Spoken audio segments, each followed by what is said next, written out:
नमस्कार, मी गार्गी गोरेगावकर न्यूज 18 लोकमत मध्ये तुम्हा सर्वांचं स्वागत करते। आता या बुलेटिन मध्ये आपण पाहणार आहोत 25 मिनिटात 50 बातम्या। जयश्री थोरातांवरील आक्षेपार्ह वक्तव्यानंतर संगमनेरमध्ये काँग्रेस आक्रमक झाली आहे। पोलीस स्टेशन समोर काँग्रेस कार्यकर्त्यांनी आंदोलन केलंय। कालची घटना अतिशय वाईट न शोभणारी होती। वसंत देशमुखांचं वक्तव्य त्यांच्या वयाला तरी शोभणार आहे का? देशमुखांवर कारवाई व्हायला हवी अशी मागणी जयश्री थोरातांनी केली आहे। साकूर गावातलं भाषण माझी टिंगल करणारं होतं। सुजय विखेंची गेल्या काही दिवसातील भाषणं तपासा असं जयश्री थोरातांनी म्हटलंय। जयश्री थोरातांवरील आक्षेपार्ह वक्तव्याप्रकरणी यशोमती ठाकूर आक्रमक झाल्यात। आमच्या मुलींकडे चुकीच्या नजरेने पाहाल तर याद राखा असा इशारा यशोमती ठाकूरांनी दिलाय। संगमनेरमध्ये विखे आणि थोरातांमधील संघर्ष विकोपाला गेलाय। गावागावात लावलेले सुजय विखेंच्या स्वागताचे बॅनर्स थोरात समर्थकांकडून फाडण्यात आले।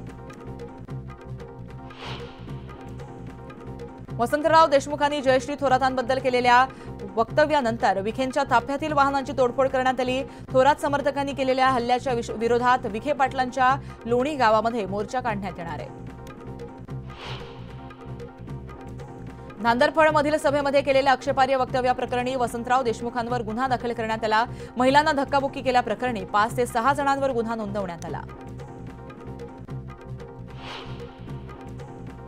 जयश्री थोरातांवर टीका करताना वसंतराव देशमुखांनी जी पातळी सोडली ती त्यांचीच खरी संस्कृती आहे। अशा नीच लोकांना जागा दाखवण्याची वेळ आली आहे अशी टीका सत्यजित तांबेंनी केली आहे। सुनील तटकरेंनी जयश्री थोरातांबाबत केलेल्या वक्तव्याचा निषेध केलाय। राजकारणाबाबत बोलायचं तर राजकीय मतभेद जरूर असतील, मात्र मनभेद नसावेत। तसंच पातळी सोडून कुणीही बोलू नका असा इशारा त्यांनी दिलाय। काँग्रेसकडून दुसरी उमेदवार यादी जाहीर करण्यात आली। यादीमध्ये 23 जागांच्या उमेदवारीबाबत घोषणा करण्यात आली। महाराष्ट्रात महाविकास आघाडीचं सरकार स्थापन होणार। 175 जागा जिंकून महाविकास आघाडीचं सरकार बनवेल असा दावा खासदार संजय राऊत यांनी केलाय।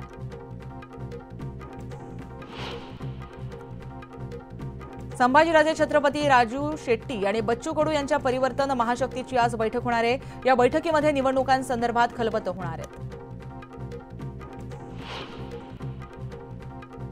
महायुतीच्या मुंबईतील जागांबाबत आज निर्णय होणार आहे। काल रात्री फडणवीसांच्या निवासस्थानी बैठक झाली असून काही जागा शिवसेनेला देण्याबाबत चर्चा झाल्याची माहिती आहे। नाना पटोलेंनी उद्धव ठाकरेंना पत्र लिहिलंय। सेनेनं परस्पर उमेदवार जाहीर करून एबी फॉर्मही दिल्यानं नाना पटोलेंनी नाराजी व्यक्त केली आहे। ठाकरे गटाच्या दुसऱ्या यादीमध्ये नव्या चेहऱ्यांना संधी देण्यात आली। यादीमध्ये 15 जणांचा समावेश असून शिवडीतून अजय चौधरी यांना उमेदवारी देण्यात आली आहे। महाविकास आघाडीमध्ये भोसरी विधानसभा मतदारसंघाचा तिढा सुटत नसल्याचं चित्र पाहायला मिळतंय। ठाकरे गटासह पवार गटानंही दावा केल्यानं ही जागा नक्की कुणाला सुटणार याकडे सर्वांचंच लक्ष लागलंय। भारतीय जनता पक्षाकडून स्टार प्रचारकांची यादी जाहीर करण्यात आली। यादीमध्ये 40 स्टार प्रचारकांचा समावेश आहे। सुहास कांदे आणि समीर भुजबळ यांच्यातील वाद संपत नाहीये। समीर भुजबळ यांनी कांदे विरुद्ध नांदगावमधून अर्ज दाखल केल्यानंतर कांदेंनीही येवल्यातून निवडणूक लढवण्याची तयारी सुरू केली आहे। नरहरी झिरवळ यांनी अजित पवारांची भेट घेतली। यावेळी दोघांमध्ये बराच वेळ चर्चा देखील झाली। कल्याण डोंबिवली मतदारसंघात महाविकास आघाडीमध्ये बिघाडी झाल्याचं पाहायला मिळतंय। कल्याण डोंबिवलीतील 4ही जागा ठाकरे गटाकडे असल्यानं पवार गटाचे पदाधिकारी नाराज झालेत।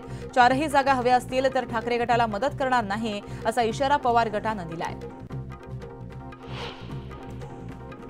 कल्याण पश्चिम मतदारसंघात ठाकरे गटाकडून सचिन बासरे यांना उमेदवारी जाहीर करण्यात आली। उद्धव ठाकरेंकडून सचिन बासरेंना एबी फॉर्म देण्यात आलाय। अमित ठाकरेंना मनसेकडून उमेदवारी जाहीर झाली आहे। येत्या 28 ऑक्टोबरला अमित ठाकरे अर्ज दाखल करणार आहेत। अर्ज दाखल करण्याआधी अमित ठाकरे सिद्धिविनायकाचं दर्शन घेणार आहेत। शरद पवार गटामध्ये दौंडच्या उमेदवारीवरून तिढा कायम आहे। फॉर्म भरण्यासाठी केवळ 3 दिवस बाकी असताना उमेदवारीसाठी रस्सीखेच सुरू असल्याचं पाहायला मिळतंय। रमेश थोरात आणि अप्पासाहेब पवार इच्छुक असल्यानं पेच वाढलाय। वर्धाच्या देवळी विधानसभा मतदारसंघातून भाजपचे उमेदवार राजेश बकाणे यांना नामांकन अर्ज दाखल केलाय। अर्ज दाखल करताना बकाणे यांनी रॅली काढत शक्ती प्रदर्शन केलंय। वाशिमच्या कारंजा विधानसभेसाठी वंचित बहुजन आघाडीकडून अभिजित राठोड यांना उमेदवारी जाहीर करण्यात आली। बंजारा समाजातील उमेदवार देऊन वंचितनं दलित बंजारा मताचं समीकरण साधण्याचा प्रयत्न केलाय। छत्रपती संभाजीनगर शहरातील पूर्व विधानसभा मतदारसंघात काँग्रेसचा उमेदवार अद्याप ठरला नाहीये। मात्र उमेदवारी जाहीर होण्यापूर्वी राजेश मुंढे या इच्छुक उमेदवारानं काँग्रेसचा उमेदवार म्हणून शक्ती प्रदर्शन करत रॅली काढली आहे।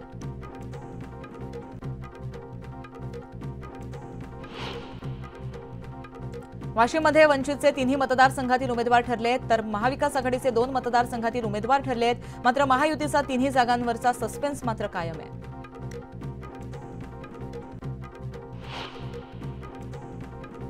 चोपडा विधानसभेतील राखीव जागेसाठी मोहरद येथील शिक्षण अधिकारी राजू तडवी यांना ठाकरे गटाकडून तिकीट जाहीर करण्यात आलं। तडवी हे मुंबईतील आशिया खंडातील एकमेव पालिका शिक्षण अधिकारी म्हणून गावात कार्यरत आहेत। भाजपचे भिवंडी पूर्वचे विधानसभा निवडणूक प्रमुख संतोष शेट्टी यांना शिवसेनेमध्ये प्रवेश करून धनुष्यबाण त्यांनी हाती घेतलाय। विधानसभेमध्ये संतोष शेट्टी धनुष्यबाणावर लढतील अशी माहिती सूत्रांकडून मिळते। जुन्नर विधानसभेमध्ये महायुतीला बंडखोरीचं ग्रहण लागलंय। शिवसेनेचे शरद सोनावणे महायुतीत बंडखोरी करणार असून उद्या अपक्ष म्हणून उमेदवारी अर्ज दाखल करणार आहेत। पुणे जिल्ह्यातील शिरूर हवेलीतही महायुतीत बंडखोरीची शक्यता निर्माण झाली आहे। पुणे जिल्हा परिषदेचे माजी अध्यक्ष आणि भाजप नेते प्रदीप कंद अपक्ष लढण्याच्या तयारीत आहेत। जरांगेंच्या आवाहनानंतर मराठा उमेदवारांनी अर्ज दाखल करण्यास सुरुवात केली। धाराशिव जिल्ह्यातील मराठा समाजाचे तरुण जोरदार शक्ती प्रदर्शन करत भूम परांडा मतदारसंघात अर्ज दाखल करतायत। पवार गटाचे संतोष पवार हे दक्षिण सोलापूरच्या जागेसाठी लढण्यास इच्छुक होते। मात्र उमेदवारी न मिळाल्यानं त्यांनी वंचितमध्ये प्रवेश केलाय। यावेळेस त्यांना वंचितकडून उमेदवारी देण्यात आली आहे। धाराशिव भूम परांडा वाशिम मतदारसंघामध्ये वंचितचे उमेदवार प्रवीण रणबागुल यांना उमेदवारी अर्ज दाखल केलाय। त्यामुळे मतदारसंघातील चुरस ही आणखीनच वाढणार आहे। जळगाव शहर मतदारसंघातून कुलभूषण पाटील यांनी जोरदार शक्ती प्रदर्शन करत अपक्ष उमेदवारीचा अर्ज दाखल केला। ठाकरे गटाकडून जयश्री महाजन यांना उमेदवारी मिळाल्यानं कुलभूषण पाटील यांनी बंडखोरी केली आहे। उपमुख्यमंत्री देवेंद्र फडणवीस यांनी दिलेल्या प्रतिज्ञापत्रात संपत्ती आणि अन्य तपशील जाहीर केलाय। फडणवीसांनी दिलेल्या माहितीनुसार त्यांच्याकडे 13,27,47,000ची संपत्ती आहे। आमदार संजय शिरसाट यांनी उमेदवारी अर्जासोबत दाखल केलेल्या शपथपत्रानुसार 5 वर्षांमध्ये त्यांच्या मालमत्तेत 10 पट वाढ झाली आहे।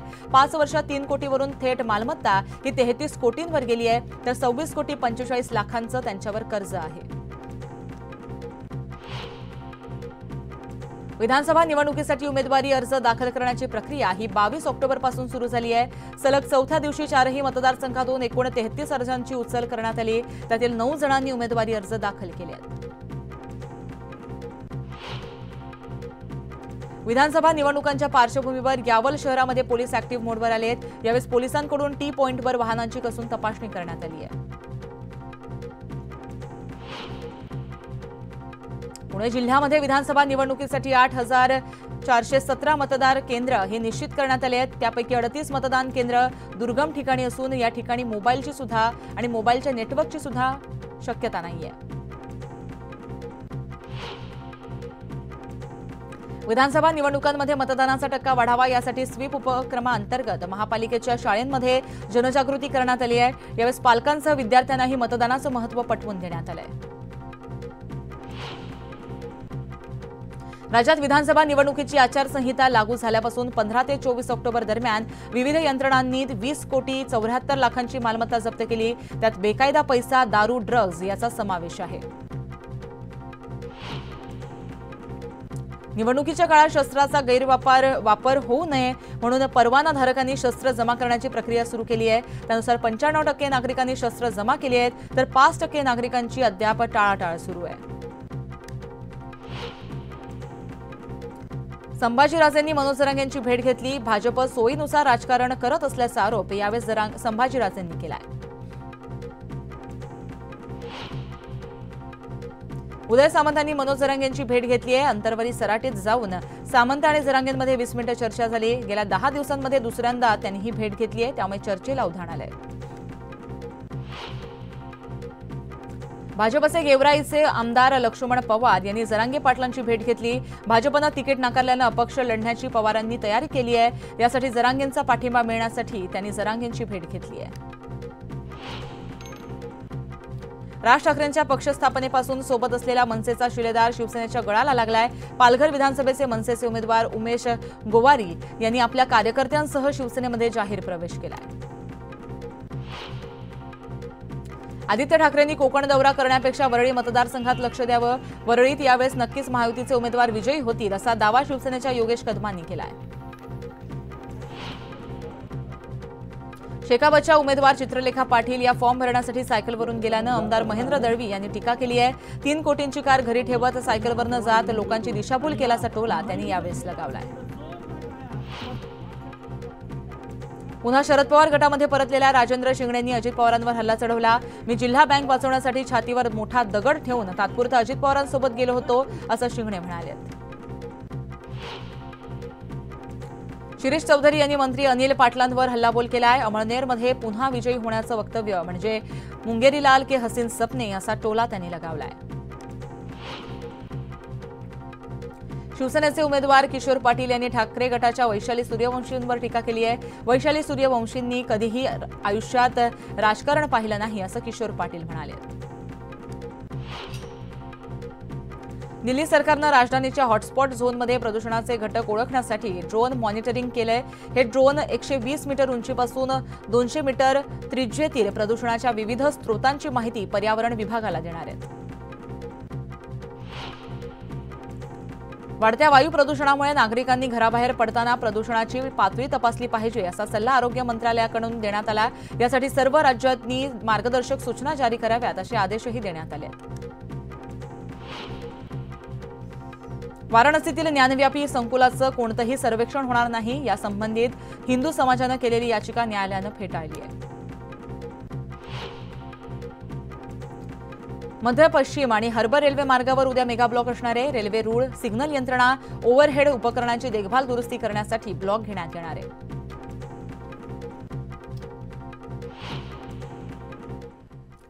ब्रेकिंग बातमी आपण पाहतोय. बाळासाहेब थोरात उद्धव ठाकरेंच्या भेटीला गेलेत. मातोश्रीवर ठाकरे आणि थोरातांमध्ये खलबत सुरू आहे. दुपारी 3:30 वाजता शरद पवारांची देखील बाळासाहेब थोरात भेट घेणार आहेत. आताची एक मोठी अपडेट येते. बाळासाहेब थोरात उद्धव ठाकरे यांच्या निवासस्थानी मातोश्रीवर दाखल झाले. दोघांमध्ये खलबत सुरू आहेत. यानंतर दुपारी 3:30 वाजता शरद पवार यांची देखील ते भेट घेणार आहेत.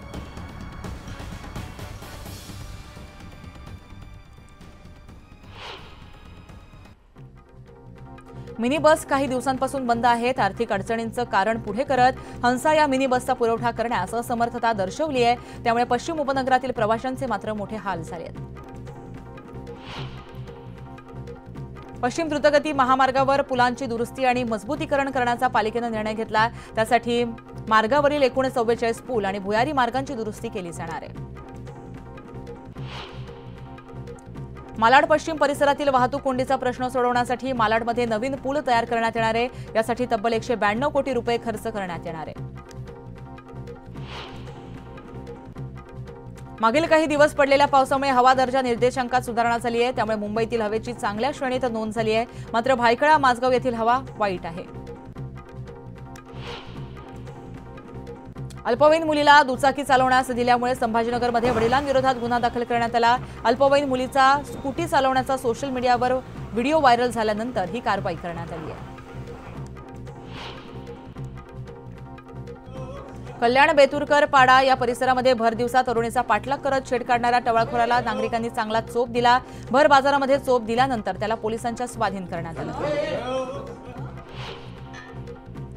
छत्रपती संभाजीनगरात कुख्यात गुंड तुरुंगातून सुटताच त्याची मिरवणूक काढण्यात आली. या मिरवणुकीचा व्हिडिओ व्हायरल झाल्यानंतर पोलिसांनी 17 जणांवर गुन्हा दाखल केलाय.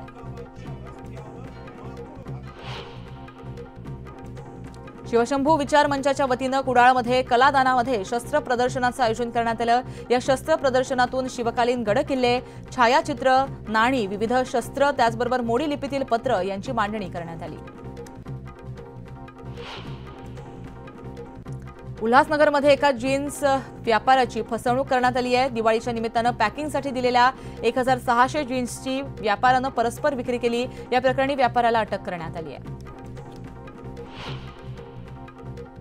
पुणे बेंगलोर महामार्गावर कराडजवळ तासवडे टोल नाका इथं तडबीड पोलिसांच्या विशेष पथकानं 15 लाखांची रोकड जप्त केली आहे। कराडवरून साताऱ्याकडे जाणाऱ्या वाहनांवर कारवाई करण्यात आली आहे। छत्रपती संभाजीनगरच्या कन्नड तालुक्यामध्ये घरगुती वादातून ओढणीनं गळा आवळून पतीनं पत्नीचा खून केलाय। या प्रकरणी आरोपी पतीला चाळीसगाव घाटामध्ये अटक करण्यात आली आहे। वाशिम जिल्ह्यामध्ये सौर कृषी पंप तोडणीत विलंब होत असल्यानं रब्बी हंगामातील सिंचनावर संकट आलंय। या योजनेअंतर्गत 5253 शेतकऱ्यांनी अर्ज केले असून त्यापैकी 3500 शेतकऱ्यांनी शुल्काचा भरणा केलाय। नागपूर शहराला स्वच्छ, सुंदर आणि स्वस्थ करण्यासाठी शहरातील दहन घाटाची स्वच्छता सामूहिकरित्या करण्यात आली आहे। स्वच्छ दिवाळी शुभ दिवाळी या अंतर्गत हा अभिनव उपक्रम राबवण्यात आला आहे। मावळात इंद्रायणी भाताचं पीक जोमात आलंय, मात्र भात कापणीला मजुरांची कमतरता असल्यानं यंत्राद्वारे भात कापणी सुरू आहे। त्यामुळे यंदा बाजारामध्ये लवकरच भात पीक दाखल होणार आहे। खंडाळा बोरघाटामध्ये एका मालवाहू टेम्पोला अचानक आग लागली। चालकाच्या प्रसंगावधानतेमुळे त्याचे प्राण वाचले, मात्र टेम्पोतील सर्व सामान जळून खाक झाले। आंबेगाव तालुक्यातील काठापूर इथं शॉर्ट सर्किटमुळे लागलेल्या भीषण आगीमध्ये 10 एकर ऊस जळून खाक झाला। त्यामुळे शेतकऱ्यांचं मोठं नुकसान झालंय, तर तात्काळ नुकसान भरपाई देण्यात यावी अशी मागणी शेतकऱ्यांनी केली आहे। चिपी विमानतळावरून आजपासून मुंबई सिंधुदुर्ग विमानसेवा बंद झाली आहे। मात्र ही विमानसेवा पुन्हा सुरू करण्यासाठी 3 कंपन्या इच्छुक आहेत। त्यांची मुख्यमंत्र्यांसोबत बैठक घेऊन लवकरच ही सेवा सुरू करणार अशी माहिती दीपक केसरकर यांनी दिली आहे। कराड मसूर मार्गावर पोलिसांनी 5 किलो गांजासह एका आरोपीला ताब्यात घेतलं। त्यांच्यासोबत आलेल्या व्यक्ती मात्र फरार झालाय। पोलिसांकडून फरार आरोपीचा शोध सुरू आहे। रायगडकरांना दिवाळीपूर्वीच गुलाबी थंडीची चाहूल लागली आहे। सर्वत्र दाट धुक्याची चादर पसरली आहे। त्यामुळे हवेमध्ये गारवा निर्माण झालाय, तर दृश्यमानता कमी झाल्यानं रस्ता काढताना चालकांना कसरत करावी लागते। यंदा पाऊस चांगला झाल्यामुळे रब्बीच्या आशा पल्लवित झाल्या। त्यामुळे रब्बीत ऊस पिकांकडे कल वाढताना दिसतोय।